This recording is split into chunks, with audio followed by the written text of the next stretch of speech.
Hello and welcome to another lesson of Python programming for beginners.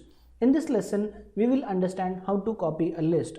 But before that, we need to understand that we cannot simply write or we cannot simply type list2 equals to list1, because if we do that, list2 will only be the reference of list1.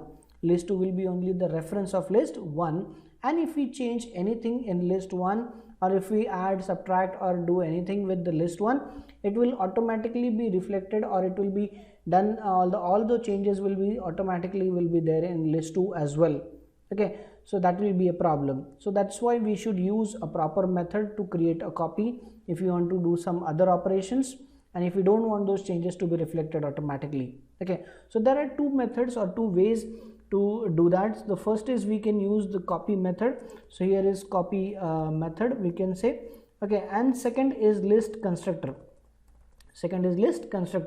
So one is copy method and second is list constructor. So let's see how we can do that. So for ease, I have already defined a list.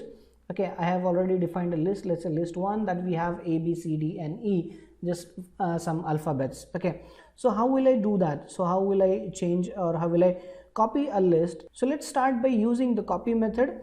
Okay, so let's say using copy method, we'll say. Okay, so how we can do that? So for an example, if I say list2 equals to list1, I cannot write it like that, but I'll say list1 dot, if I say copy. Okay, so that will be a better one. Okay, so before I print that, let's print a small message like this. Okay, so let's say if I print list1, so let's try to print list1 here first, and then here in the end, after copying that, let's print the list2 as well.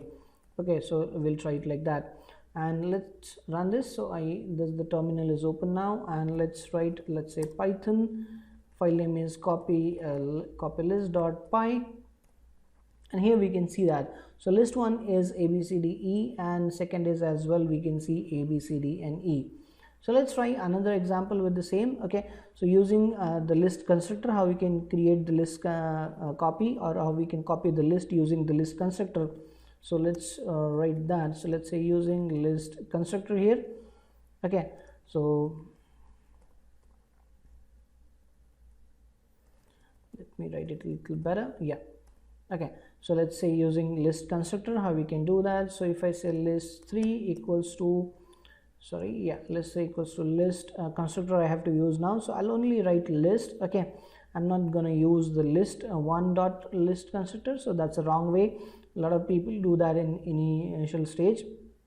So we have to do it like this. So this is the list constructor, and to list constructor we have to pass our original list. Okay, so that's how we do it. And let's try to print the list3. So if let's try to print that.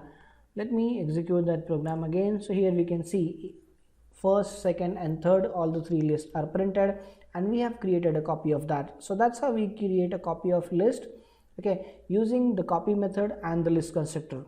See you in the next lesson.